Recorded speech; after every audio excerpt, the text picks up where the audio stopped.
Bom dia a todos, bom dia a todas. Subo à tribuna para tratar de 3 temas em específico. O primeiro deles é essa resolução 2648 da Universidade Federal do Maranhão. A resolução ela tem sido bastante criticada por pais de alunos, tendo em vista que ela criou um critério de regionalização, que, claro, ele é importante quando a gente pensa nas desigualdades do Maranhão. Porém, ele cria, em algumas situações, um abismo que inviabiliza completamente a participação dos estudantes no certame, que é isso justamente que a gente não pode admitir. Compensação é uma coisa, desigualdade absoluta vira injustiça.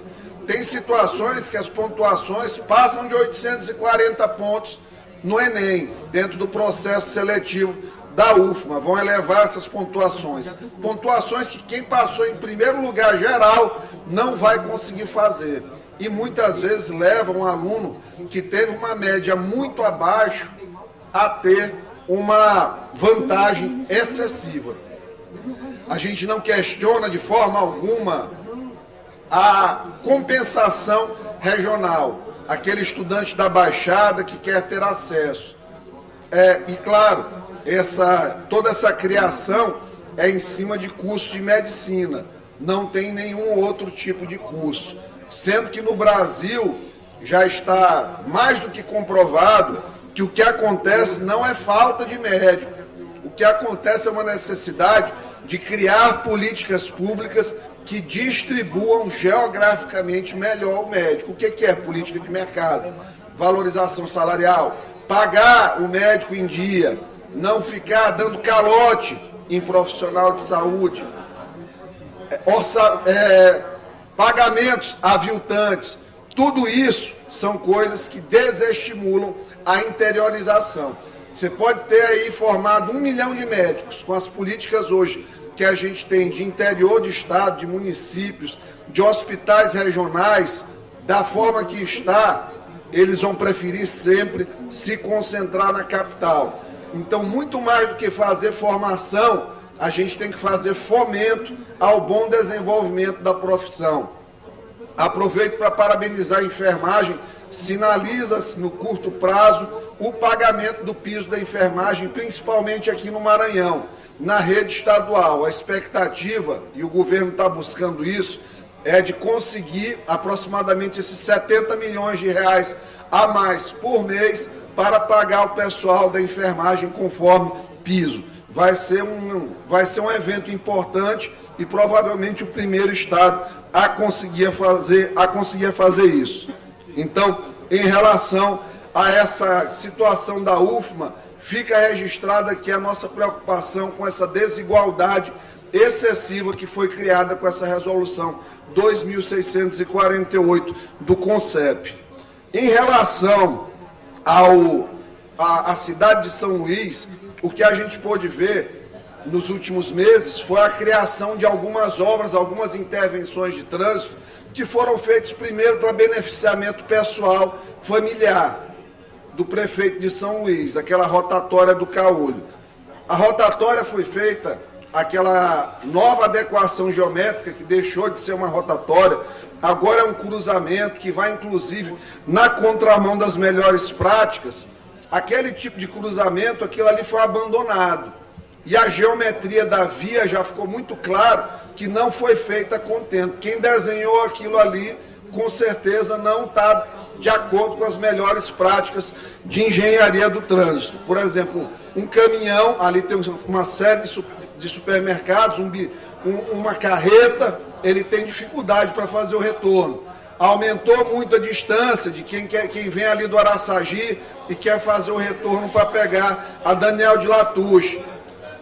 Solicito aos colegas um pouco de atenção ao plenário em respeito ao orador aqui que está, né? Então, raios de giro muito curtos que terminam atrapalhando a circulação da via.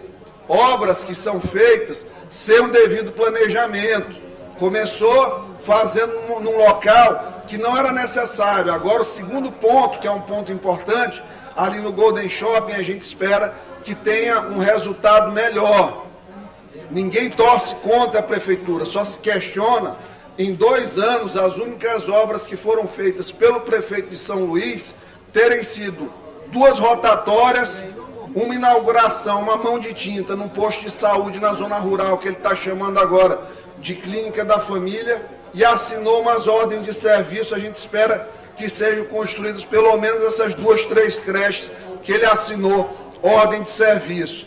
Ou seja, uma gestão muito lenta, que não está à altura dos desafios que São Luís precisa e deve receber de uma prefeitura tão grande, com um orçamento como a que São Luís tem de mais de 3 bilhões de reais. Falta enfrentar os problemas graves que tem, principalmente relacionados às folhas de pagamento, que a gente sabe que são gordas na prefeitura, gordas, obesas, para poder acomodar os correligionários, os apoiadores da gestão.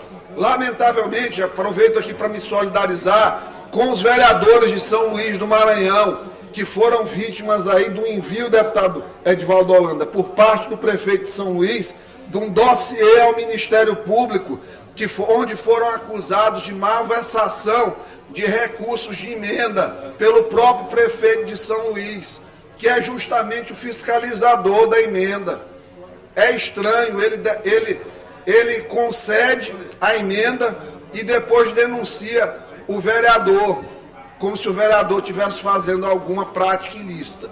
Só se não se conhecesse como é a política feita aqui em São Luís, nos bairros, que é uma política assistencial, é uma política em que a população é muito necessitada e precisa justamente desse apoio mais próximo. Então, fica aqui minha solidariedade à Câmara de São Luís por ser aviltada enquanto casa pelo prefeito de São Luís, que é o político mais isolado, provavelmente, que o Maranhão já teve, infelizmente. Em relação à eleição presidencial, nós vimos aí um processo que foi viciado como nunca antes. E muitas pessoas, às vezes, elas não têm a noção de quando a gente diz processo viciado, eu não quero dizer que a urna eletrônica está errada, que o sistema falhou. Isso aí seria fraude. Processo viciado é quando você tem toda a imprensa noticiando por meses a palavra orçamento secreto, moeda de troca, e 24 horas depois da eleição ele vira RP9, uma emenda de relator. Isso aí é processo viciado. Por quê? Porque a imprensa pauta o que a rede social dissemina. Então, o que aconteceu contra o presidente Bolsonaro foi um verdadeiro ataque.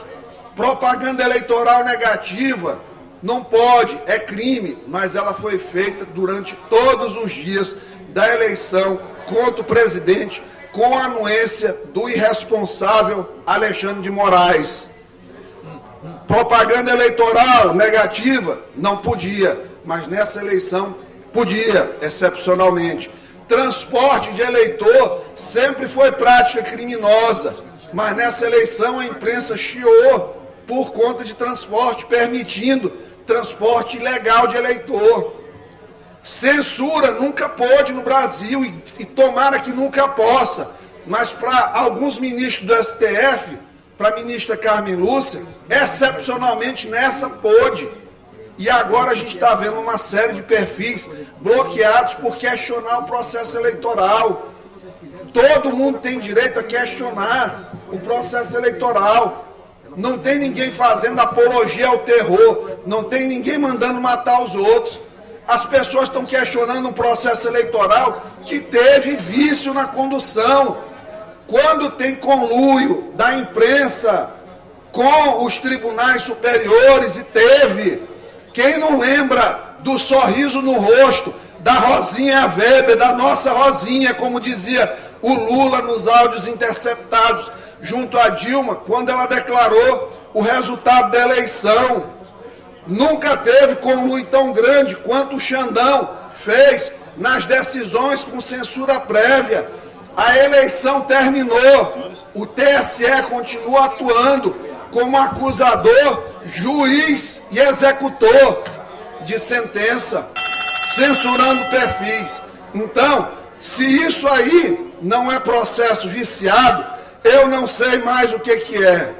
Ficaram 3 dias pedindo que o presidente reconhecesse a derrota. Se eu tenho um filho, ele vai para um torneio lutar contra outra criança e o juiz roubou, eu não vou dizer para o meu filho que foi injustiçado ao final da luta para ele parabenizar pelo resultado. Eu vou dizer para ele não se conformar e continuar lutando. E é isso que se vai fazer aqui no Brasil com esse evidente roubo. Ganharam as eleições, mas não levaram. Não levaram e não levarão. Vão enfrentar a maior oposição que um presidente já enfrentou nesse país.